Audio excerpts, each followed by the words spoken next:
Start. Hello everyone, welcome to News 24. Beside NNN News. তো আজকের মূল বিস্তারিত ঘটনা হচ্ছে দিনাজপুর জেলার একজন আত্মপাগল মহিলা স্বামী স্ত্রীকে খুন করেছে।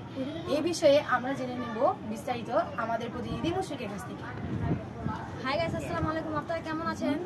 আমি শুনতে পেরেছি একজন স্বামী তার স্ত্রীকে খুন করেছে, সেজন্য বিশ্লেষণ করে বিবেক দিতে চাই আমাদের তুর্জি সাহেবের কাছে।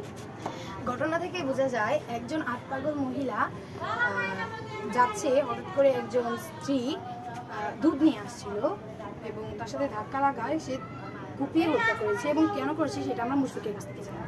এই জন্য আমরা খুব আন্তরিকভাবে দুঃখিত, তা আমরা কিছু করতে পারলাম না, খুব কষ্ট পেয়েছি, সেজন্য তুর্জি সাহেবের থেকে কিছু শুনে নিই।